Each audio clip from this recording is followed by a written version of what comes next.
Welcome once again as we continue with this conversation with Rev Allan. We've been talking about addiction. Happy new month, the month of July, and we thank God for the grace and the gift of life. So I just want to take this opportunity to welcome the host of the show, Rev Allan, just to put a word.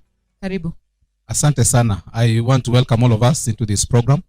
Our intentions as we deal with addiction is to appreciate the challenges that are facing all of us by day. And I know that there are those that are very loud with their challenges of addictions.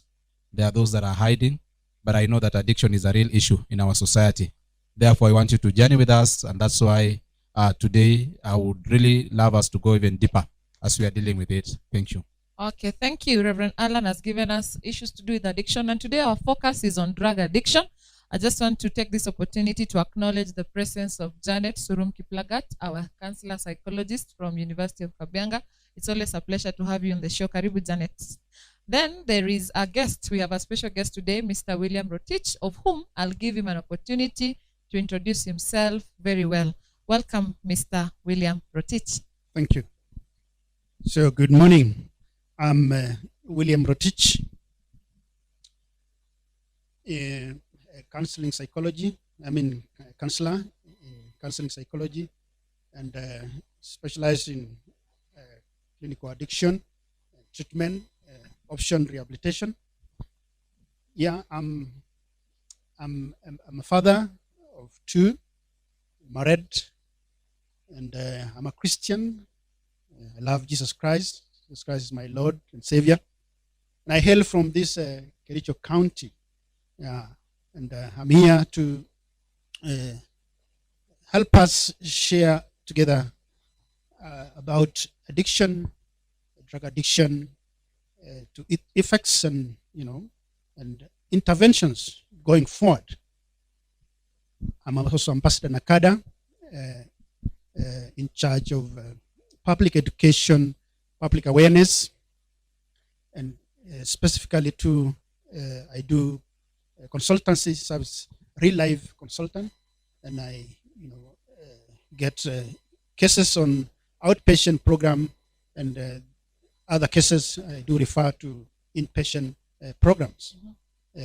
Whatever we share with institutions, we are able to help them refer cases to us so that we do placement. So far, so good. I do outreach programs to schools, both primary and secondary institutions.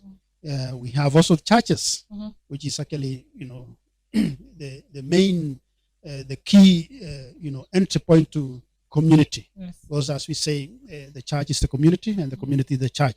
So that is what we do. And as Nakada programs, we partner with the institutions in the community-based organizations, and the like, and even the county government, because this is an area where the county governments have this program developed, so that they create awareness, sensitize the community, and bring on board other players to share in this very noble, sensitive issue on mental cases. Okay, thank you so much, Mr. William Rotich, Ambassador Nakada, psychology on addictions, counseling, and treatment. So we just want to have this opportunity to interact with our guest, who is so much knowledgeable and also has gone through this process of issues to do with drug and substance abuse. And I want us to begin this show by discussing what do we mean when we speak about drug and substance addiction. Over to you, Rev Allan. What does it come? When we mention drug and substance abuse, what is it that comes into our mind? Thank you. Thank you. I'm also happy to have Mr. William around. Thank you. I know he comes as an expert. I think also as a survivor. Yes. Yeah, he's a survivor of addictions, which gives us more advantage today.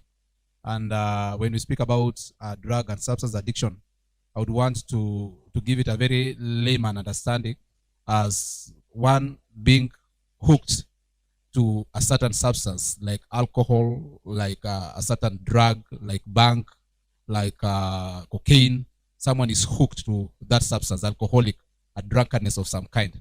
To be hooked meaning that he does not have the power to come out of it.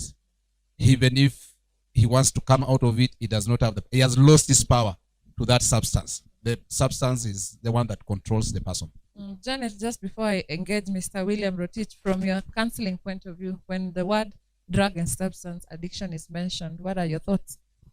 My thoughts are when a person has uncontrollable use of drugs, and these drugs could also be prescribed, you get to know about a drug, how it helps you, and then even when it's not prescribed for you, you continue using, together with alcohol and other substances. Yes. So uncontrolled use, hooked, those are some of the words that we are getting. Yes, Mr. William Rotich, what is your thoughts on drug and substance addiction? We are talking of drug addiction. We are saying addiction is a relapsing, recurring disease. It is a disease per se now, because as we have heard from my panelists, someone is hooked. And we say in counseling addiction, it is both physical and psychological. Physical in the sense that, the body is craving, and it comes with a compulsive force into, the person, forcing the person to, move from his point A to B to get that kind of drug. If it is a cigarette, alcohol, bang, and so forth. And it is also psychological in the sense that, one get obsessed, thinking, in the thinking, the thought pattern, this person is obsessed to the point that, he has no other thought, other than he's thinking because of the compulsive force. Now he's thinking, how do I get this? How do I, get a drink? And that is actually addiction. And it doesn't matter if someone even is injured on crutches. It doesn't matter. This person will, get to see that he has that drug on board, so that life may continue, because it is a condition where one is not functional, and when he gets that drug, he gets back to functionality. So it is an impairment. It's a whole disorientation of life, and it affects the brain, the body, and the soul. And when we are talking of also addiction, you will see also the other aspect, the social aspect, the emotional aspect, the economic aspect, the intellectual aspect. So this person is unmanageable. He may not be able to manage life per se. Thank you for those wonderful contributions. When we talk about the psychology and the physical aspect of drug addiction and the examples Mr. William Rotich has just mentioned, we just want to continue with the Reverend Allan and Janet as you give us a general view of what are some of the causes of drug and substance addiction. What is the main cause that pushes us now? What are some of the causes? Then I just want later on Mr. Rotich to share with us his cause.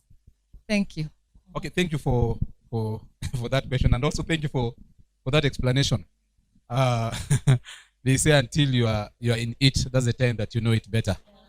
Now, some of the causes I would want to say is why people go into addiction. Why people go into addiction could be a different as why do people start taking substance that would lead them to addiction.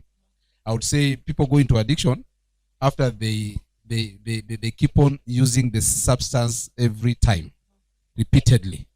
It becomes a habit. That's how they go into addiction. I would say to some people, maybe because of a certain pain that they have been experiencing, and this substance is what takes away this pain. So they keep on taking the substance to manage pain, and in the process they get hooked up. But generally, I would say peer pressure, number one. When you have friendship that do the same thing and you keep on doing with them. Secondly, I would say frustrations in life. When people are frustrated and they don't know where to run to, they cannot face themselves, they cannot face the situation. sometimes they decide to go to sedate them, to cheat them, that let me go through this problem in this manner. Another thing I would say apart from frustration, nurture, environmental effects as someone is growing. Those who have grown in that environment where people are smoking bang, there's a possibility they may end up in the same. Where alcohol is being brewed, there's a possibility. Some people who are raised up with parents that were taking alcohol, so it becomes like a normal thing at home, yet it's a substance, it's a chemical thing that affects the brain. So I would actually mention the three, and third, because I'm a pastor, I would say the devil. Yes. Okay. Janet, let me reserve my comments. Janet. It's true, the devil is also involved. Yes. And I would also add, now we have an expert here. Yeah. So let me just add and say that sometimes it's because of underlying issues, unresolved conflicts. Could be in childhood, the way a person grew up, all the way just from 0 years, from the time a child is in their mother's womb. The teratogens that they are exposed to may influence whether they will be drug addicts or things like that. Like Pastor said, they nurture now the environment in which the child grows up in. You see, let me give an example of this. If we have an issue where the parents are always in conflict, marital conflict, and the child is an unconscious witness of what is going on. You see, any energy that goes into us must come out. It must come out, and it can come out in negative or positive ways. So the issues that children go through when they are young, including favoritism. I've handled cases where students who have grown up in families where they were regarded as low by some of the parents turn out to become drug addicts. I'd also say as people grow up, it is because of internal frustrations. People don't know how to handle the internal frustrations. The world has become crazy, so many things going on. And even, you see, with the rise of issues now, with the rise of taxes and things like that, I can assure you that many people are prone to drug addiction. And also, yeah. Okay. Thank you. Mr. Rotit, now that you are in, then you're out. Tell us what are the cause or the causes. Now that you're in and now you're out. Tell us what are some of things that, what are some of the things that it could be one, it could be many. Please share with us your story.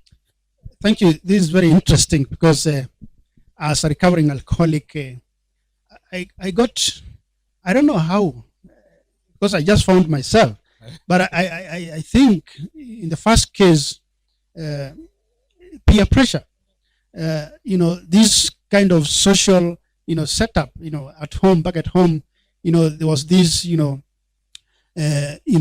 traditional cultural, celebrations, they call it what in Kipsigis, tumin.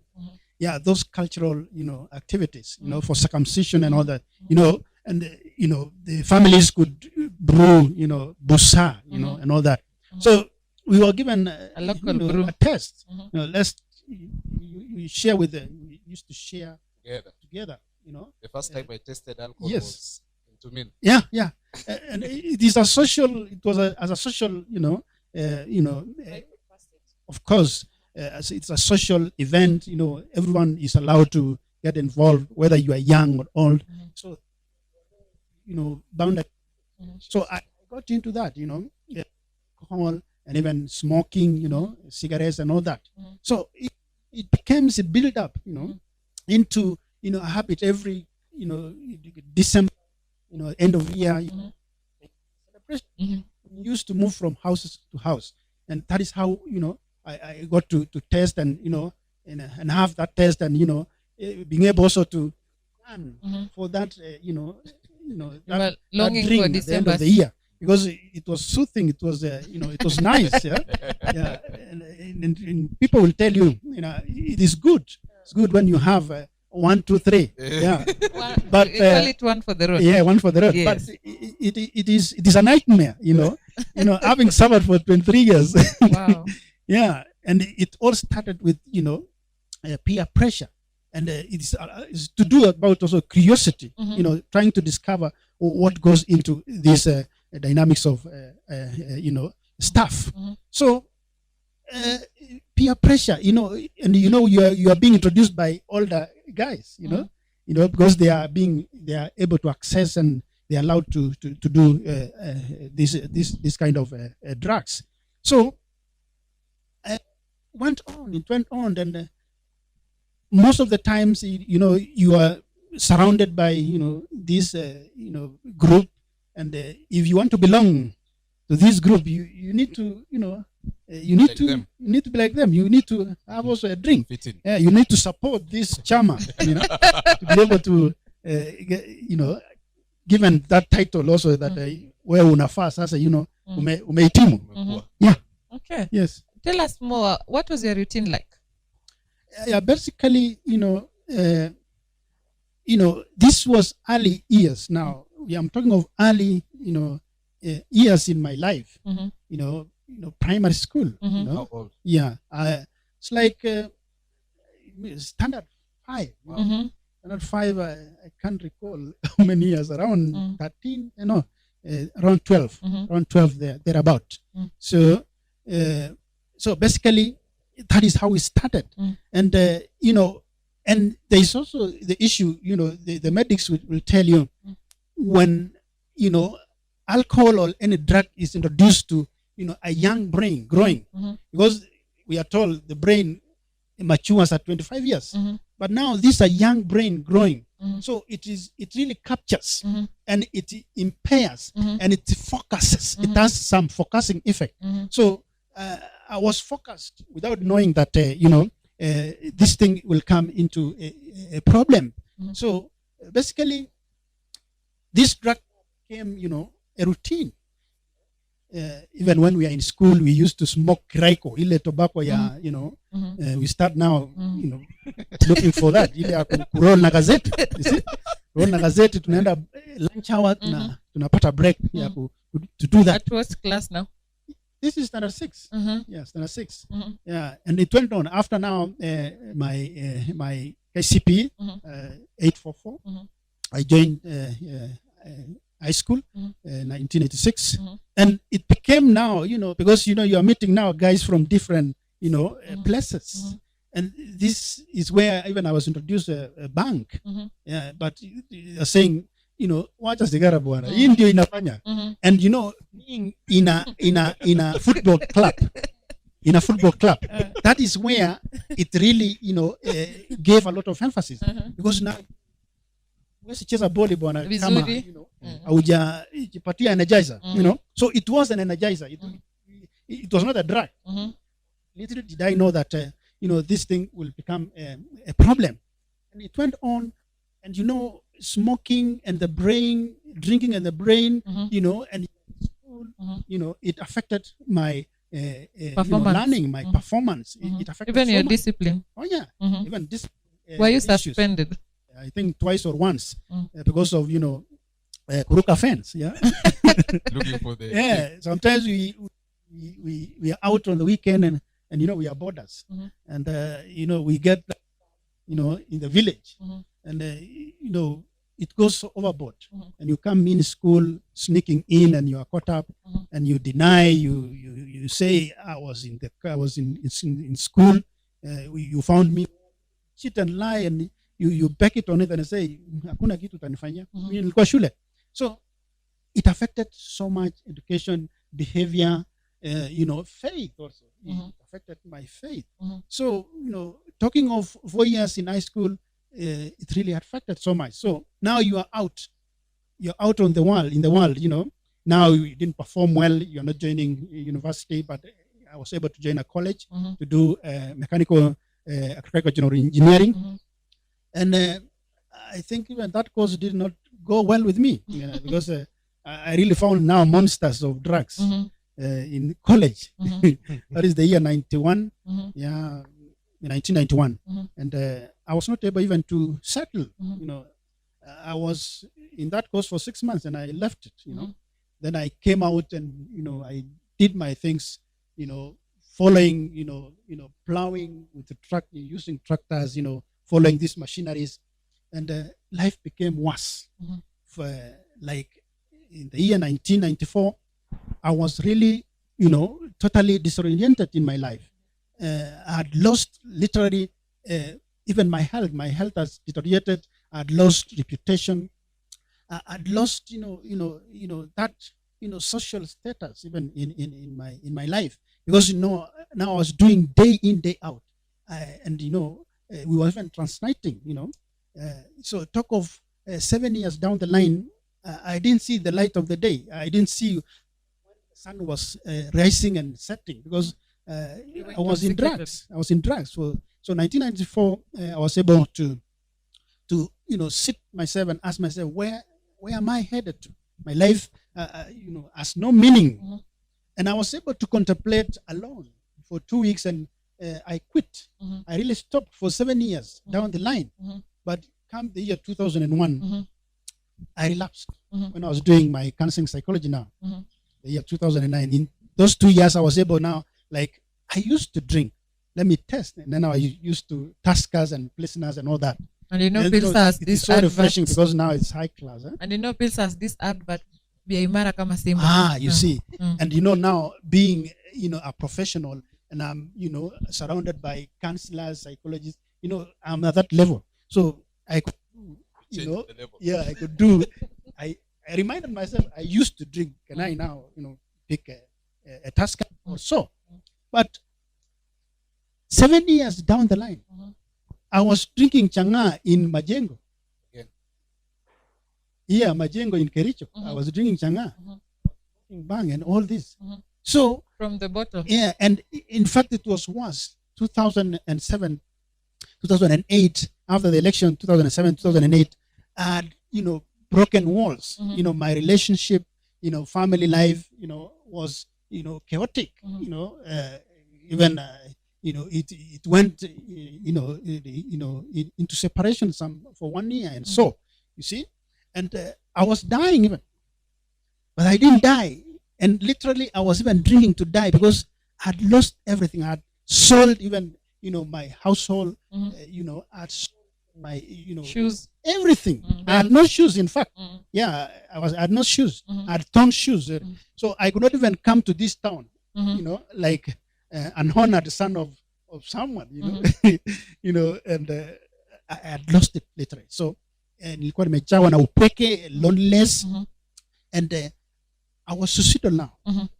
Those are the years 2007, 2008. I was suicidal. I was literally drinking to die, but it happened. I didn't die. What were you drinking? I was drinking, changa. I was drinking wines and spirits. These spirits, cheap ones. Yeah, those are the drinks. Mitini dawa, and even smoking bang. You see, and that was the circle, and it was day in, day out. But it happened that. By the grace of God, the grace of God, the year 2008 December, I made up my mind, because I was saying now, since this drugs is really destroying my life, I wanted to die. I'm not dying. So what? I said, the little faith I had in God, I just asked God to show me the way, and I asked my bigger brother to help me out of this. And the year 2009, January, I decided to undertake a rehabilitation program in Asumbi, Oma Bay. And for 3 months down the line, I'm up and running, and this is my 13th year in recovery. Thank you. Sober and functional. Thank you. Thank you, Mr. Rotich, for sharing with us your story, which is very touching, and we can relate. We can relate with that story. I know every household has this issue, and every community suffers. So it is not something to be afraid or ashamed of. Thank you for being open to us. And maybe some of the things that I want to bring Reverend Allan and Janet on board is to help us understand what are some of the signs from outside that you can tell this person is into drug and substance addiction. I know Mr. William's story is very touching, and thank you for opening up and talking to us. And I just want to bring Janet and Reverend Allan so that they breathe in and out and tell us what are some of the things they can capture from the outside. What are some of the signs you can see that this person is addicted to drug and substance? Then I will come back to Mr. Rotich. Yes. Wow. It's tough, eh? You make me to remember many people that are suffering now. many that are hooked up in addictions, and I kind of feel for them. And I would actually say some of the signs that someone is in addiction, drug and substance addiction. I think I would say the common ones. When someone cannot keep away from the substance, whatever the case, you tell them not to do, you beat them up, you lock them up, they will still run to it. Number two, I would say when you see them coming to a level even of cheating or even stealing things, you know, sometimes we have these people around us. Sometimes you give them money for a certain work, they go and take the substance. The consequences they will face later. So when they cannot keep away from it. They can steal money when they can lie to you so that they get it. I would also say one is hooked. Some of the signs that I know this is an alcoholic is some even go to an extent of working for people. I've seen others carrying water so that they can just drink. I can say also that would tell me this one is no longer a social drinker. This one is an addict. He just has to be there. Again, I would say when someone will not care about what others feel, provided they drink and they come back.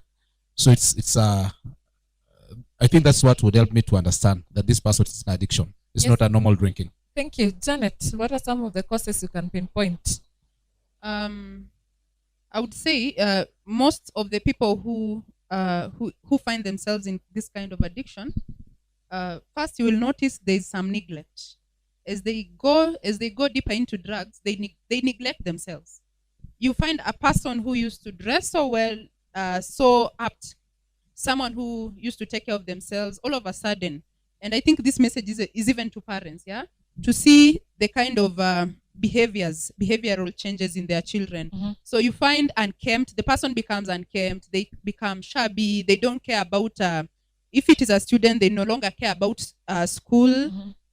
If it's someone who's a family person, there's what we say, problems at work, problems in school, problems in the family, and problems with money. Money issues start arising. You hear that this person has some debt. This person starts selling things. They no longer have, even these very young students, they no longer have even what you usually call the box. They no longer have that. They are just walking. They can no longer do very basic things like washing their clothes. So they go on stealing, wearing what they have stolen. When it's dirty, they remove, and things like that. And when it gets worse, now you see there's some withdrawal, isolation. When you see someone has started isolating themselves from the company they used to keep, a good company that is, and even maybe from family, from friends, from church, etc., then this person could be slowly going into some sort of addiction. Mm-hmm. And I'd also say that people who are becoming addicts have what we call hallucination. Mm-hmm. At some point now you see the emotional symptoms, the behavioral symptoms of like things like hallucination. They get out of touch with reality. Mm-hmm. They no longer have a sense of purpose. Mm-hmm. And with this comes delusion. Mm-hmm. They no longer believe in the hope of the future, Mm-hmm. or they are too hopeful that I can even become the president of this country, Mm-hmm. or they do not have hope at all. Mm-hmm. And they have these feelings of self-hate, and they believe that everyone or most of them, Mm-hmm. so those are signs of some of the symptoms that you can see in people who are slowly getting into addiction. Wow, with us, I just want to begin with you again to share more on now that you've spoken before, and I want you to continue sharing with us some of the issues that you went through to sustain the lifestyle of drug and substance abuse. What are these things that you did? You spoke of going through the fence. You Mm-hmm. spoke of doing those. So please share with us, how did you sustain this life and help us understand more? Yeah, thank you. And before coming to that, I want to add on the signs. The obvious one is staggering. You will see someone staggering. Yeah, and if this addict or an alcoholic is closer to you, you will smell. There's an odor. Yeah, pungent smell. It is because of the sweats and all this, and they are not able to freshen up, and even the kind of clothes, they don't change. So you really can smell that this is an addict. The other one also is, they begging, and of course it will go into how I sustain my addiction. So you literally, they would ask you, give me pasta, saidia kabisa mbao, and then they will say 10 of us, they beg, and and they do that. So in my case, and it is universal, whether this alcoholic is a CEO, a professor, a PhD, this casual laborer, ule mtu wa bodaboda, ule mtu wa inaitwa nini, anasukuma mkokoteni, we are all the same.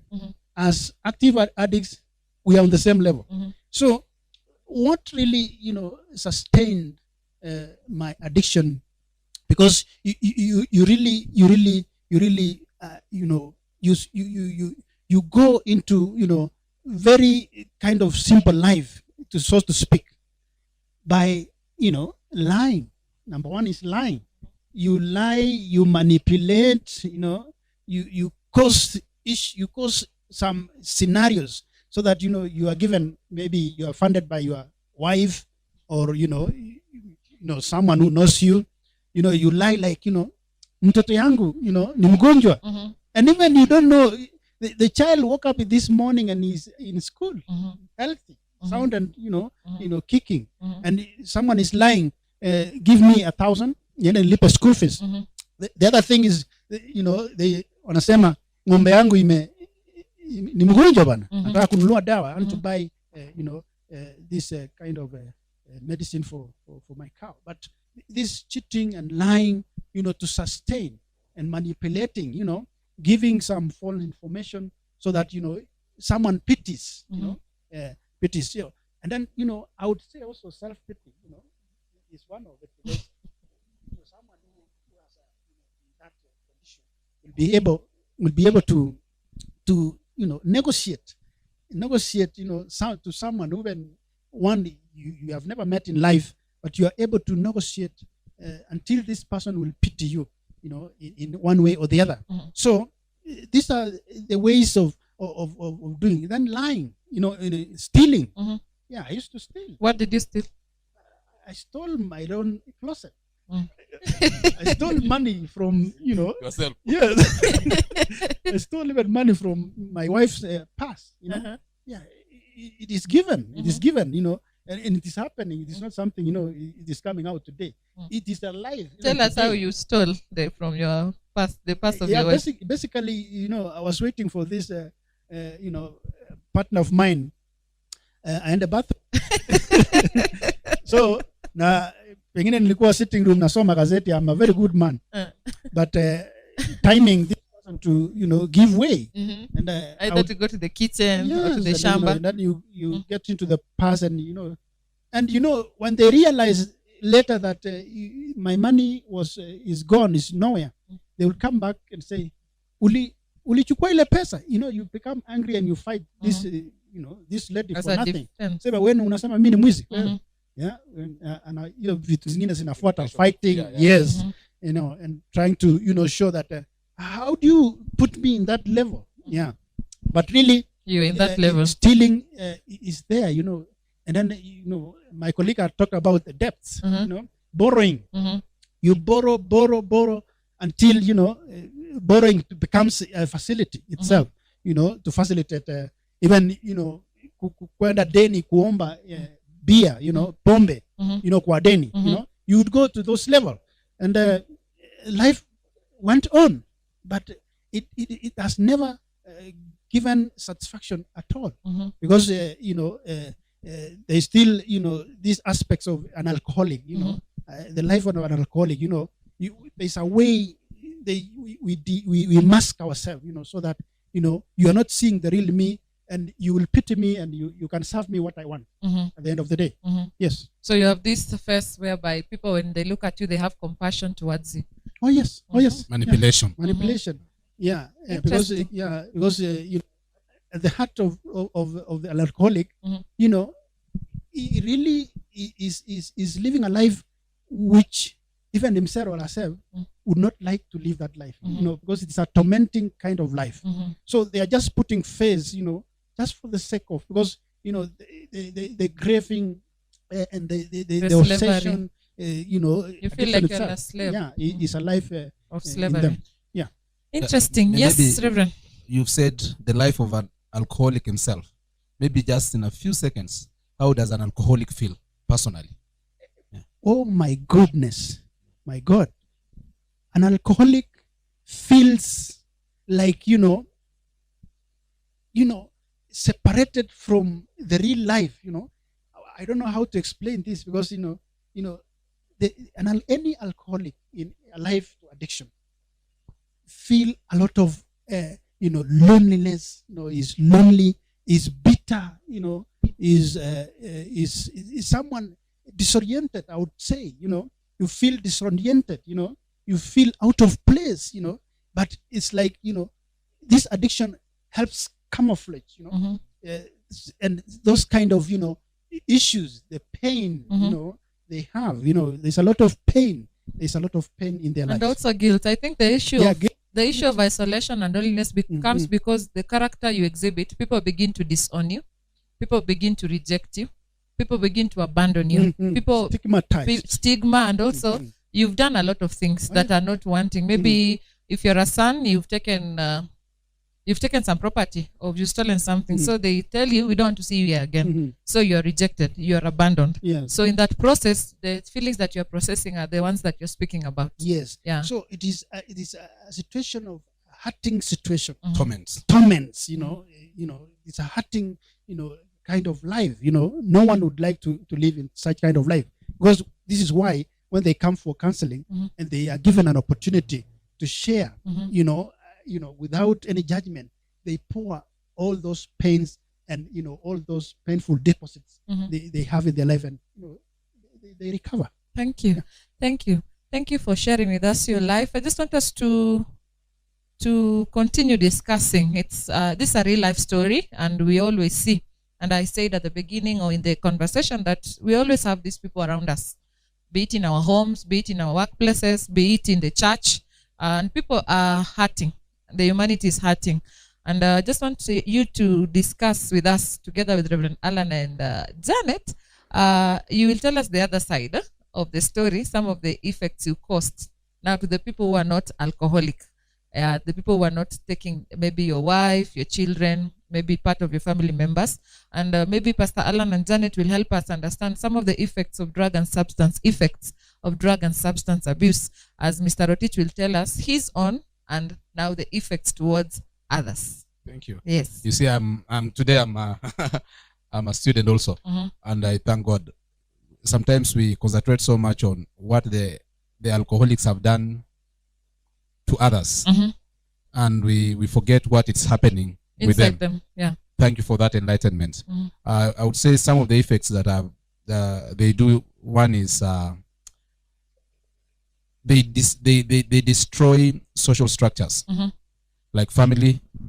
For those who have married, like he said, is separated with the wife for some time. Some, they destroy their parents, their home, social structures. So there's no longer trust. People keep on fighting. Have you ever seen you go home for Christmas and one of your brother or your sister who is alcoholic decides to rise up and the entire celebration is broken? So one of them is to destroy the social structure, the family structure, broken family and all those things. I would also say another effect is it causes apart from the person suffering low self-esteem, they also cause it to the other family members. One day I was walking in the street with somebody, and I saw the brother of that somebody drunk in the street in front of a supermarket, and the person did not want to say, "This is my brother." The person wanted to pretend that was not the brother. Why? Because the esteem, it is shameful. You cause shame to others, and sometimes you can even make them to be even more shameful than yourself.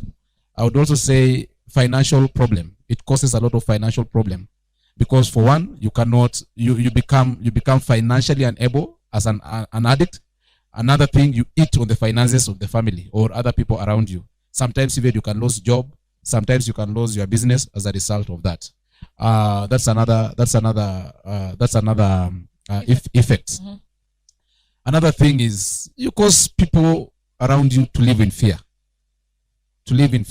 Sometimes you hear that so and so did not come home. We don't know whether they are. Sometimes they have been beaten up. You don't know whether they are still alive or not.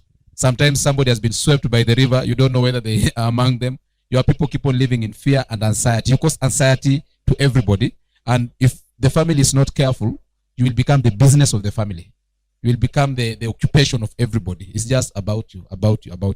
And another last thing that I would say, you also destroy destinies of those who depend on you. If you are a father or a mother, you destroy the destinies of your children and even of your spouse.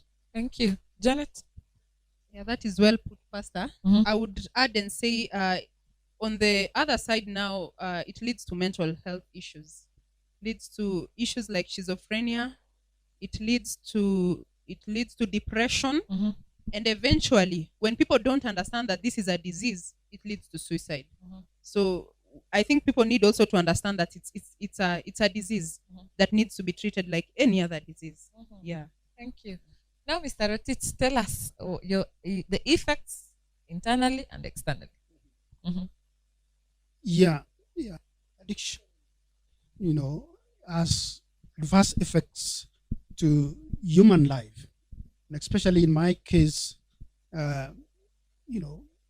loss of memory. I lost my memory. I could not comprehend issues, to do with life. That loss of memory also, the cells, the damaged cells, in the brain and in the body, and it really affects someone, remember, where you were yesterday, what happened, what you caused, even the money you had, you cannot account, for such a form of money. Memory loss of appetite, you lose appetite, anorexia, you suffer, from that. Insomnia, I had sleepless, nights and even days, these are issues, which, affecting the brain. Even the health, it affected my health, it affected my health per se, in one way or the other, because I could not, have a program for food and all that. It affected my relationship, affected my relationship per se. And, even the children, the young child, was still very young, our firstborn, could not see, what kind of relationship he would live in fear. When my wife, when we got back, after my rehabilitation, 2009, we were able to get back and we are, living a good life. But my child then, was not able to get love from me, It affected my relationship with the child and with my wife. It affected my, financial, implication, I was not able to manage my finances. And one of it is that, it is a retrogressive kind of life. I'm not able to develop then, people have, done ABCD to do with development, but investment and all that, but I really drawn my investment. So there's this kind of life, which a retrogressive kind of development in my life then. But, all this was not because I was aware. This is a situation where, you are not aware. Not aware it is happening. So the whole life is mismanaged because of the disease. Yeah. And it affected also my education and all that. But thereafter, I don't know if you'll ask me to say the benefits now, but those are the effects. Even it affected my employment. My employment, it affected. Yeah, it's at some point I was not able to to take up to be up to the task. Being in charge of people's issues. Sometimes I would even borrow in the class na ambia uko na kitu baada ya session. So it affected a breach of kind of therapy, yeah. And at some point also you it affected my You were confidentiality. still canceling the sick. Of course, The process. I really worked very hard, but somehow it overtook my conscience. Yeah. Okay. So those are the issues. It affected my reputation. Association, my association with people. Mhm. It affected so much. Even back in my community, Mhm. even it affected my faith. Mhm. Yeah. So those are the issues, but there are benefits, of course. Mhm. Yeah. If I may share, Mhm. there are benefits which after my rehabilitation now, I'm functional. I am, resourceful. Mhm. I went back to, to train in specialize in clinical addiction and treatment. Mhm. Yeah, and I was able to, to train further in addiction issues within NACADA, Mhm. and I'm an ambassador NACADA. And also I'm able to counsel people. I'm taking a lot of cases, from students from university, working classes, family life, and I've seen people come out of addiction. Yeah. And because of, I'm now resourceful. And another benefit, you're not now asking for your client if they have something. Yes. Yeah. And Your clients are safe. I'm able, I'm functional, Self-management. self-managed. Yeah. And, I've been recruited even to board of management schools. You see, That's those nice. are the things that you would not really be placed, and even in the county level. I sit in. And the Bible says, Yes. all things work together for good. Yeah, for good. Yeah. And I really thank God for all this, and Yeah. I'm managing my life. Mhm. Yeah, that is And you're- also a benefit. And you're Now here. managing my life, and You're here today. and we are here today. Thank you. So another issue, maybe as we just want to do a close-up of the show before I let in Reverend and Janet, is one last question to you, Mr. Rotich. What was your turning point? What was your turning point? I know you mentioned the year and the person you looked to, but what really made you now to make up your mind? Yeah, my turning point was this. It was the year 2008, I think December. This is the time I had drunk myself for 4 days consecutively. Mhm. I had not eaten. That was the time I was saying I was drinking to die, Mhm. but I didn't die. Mhm. So I had not eaten because there was no place I could even eat, Mhm. because I had lost relationship with my relatives and so forth. And even, I would not even come home early, when supper is served, or even tea or so forth. So I was alone. So this was a time I had not eaten, and I was drinking myself hell for 4 days consecutively. No water, no food, just alcohol. Alcohol. It was plain alcohol. Mhm. And I found myself, I've slept in the 5th day. I was not able to, I had no energy even to wake myself up, even to pull myself to open the door. Mhm. And in fact, those time, the door, the kind of house I was being housed, I was housing myself in, was like, a cow shed, because I had no house anyway. Mhm. And it happened that I shouted. I had somebody, moving around that compound, and I shouted. I asked them, bring me water. Mhm. And fortunately enough, it was one of my, relatives. Mhm. And they overheard me. And this around 11 in the morning. Mhm. And they brought me water, 5 liters. I drank literally the 5 liters. Mhm. 5 liters. Mhm. And I was dying. Mhm. And that is the time I asked. Even I remember that time my brother, came home for Christmas, and he would see an emancipated, human being dying. And I asked him to help me out of this, because really, I said, because I am dying, I don't want to die. I want to have another life. Mhm. And that is the time I was assisted, and I was brought, in a week's time, I was brought in and admitted at Homa Bay Rehabilitation. That is January 209. 209. Mhm. And that was my turning point, Mhm. because really I had suffered. I was in pain. It was awkward situation. I could not see, the reason why. And it came into my mind that, there is that God. And I remember, seeing the cross, or making the sign of the cross, Mhm. not physically, but by words, because I was really dying. Mhm. That was the time, I saw the need To to change, to come out of it, to be helped. In fact, that is the yeah, I time. wanted to be helped That is because the I could time not come out of that situation. I like so the far. words another life. Yes. Yes, another life. So, Janet, as we are closing this show, I know I'll give Mr. Rotich some few minutes just to speak about what he's doing currently. What are your closing remarks after hearing all this? What are some of the things that we'll take out or we go home with?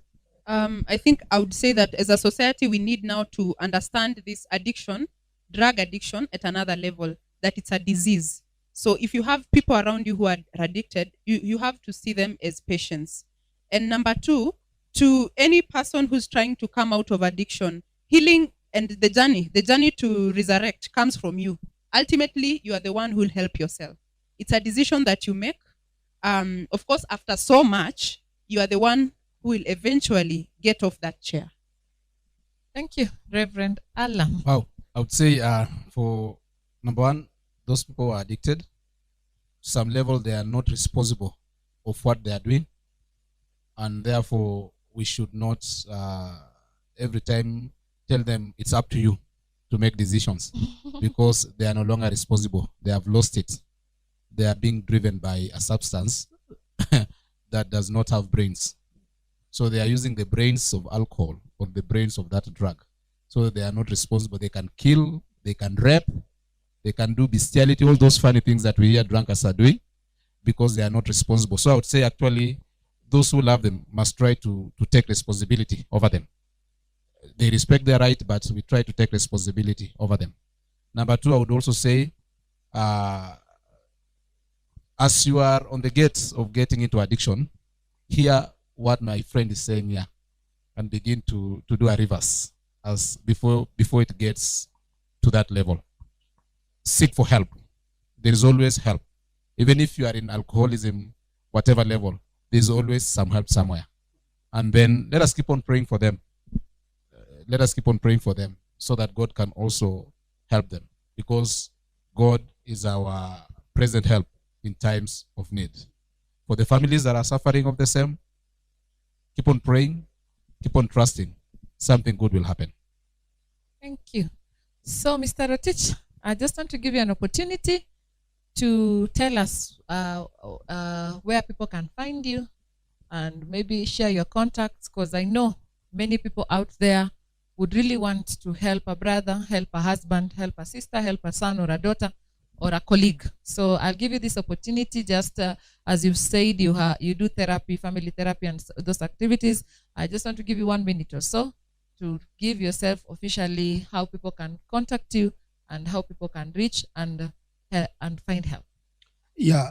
Let me take this opportunity to thank Jesus Ministries for this, very noble partnership in coming out to share, to the world that addiction is a disease and there's a way out. All is not lost. And presently, I'm in Kericho County. I'm Ambassador Nakada, and I do an outpatient program. I'll share my contact so that we can, if you have an issue, you have someone to refer, you may be able to contact me using 0712 798 886. 0712 798 886. You'll get me, and I'll be able, to reach out. And one last, information to the public that alcoholism is a disease. Yes, an alcoholic is sick. What they need is love. Let us show them love. Let us accept them the way they are. And, they will be in a position even to share to us. And we will be able to redirect and direct them to the necessary help they need in life. So it works for everyone. Rehabilitation and counseling works for any addiction. And it is working. We have seen people coming out of this. And we thank God. And we ask all the institutions, especially the churches, to partner in this program. And, because, the church is alive to the issues in the community. And we ask, let us partner all together with the county government of Kericho let's partner with the churches and bring home hope and sanity to the lives of the suffering alcoholics and drug addicts in their lives, so that we have, development both spiritually, economically, and even socially in our lives for the community. And I say thank you. God bless you. Wow, interesting, real, and very raw. We take this opportunity to say thank you. Thank you so much, Janet. Thank you, Rev Allan. Our guest today, Mr. William Rotich. Thank you so much for sparing your time with us and sharing with us. It is from us to you. I've been your moderator, Vivian Kibeu. It is Conversations with Rev Allan. Kindly follow us on our YouTube page, Facebook page. God bless you. See you.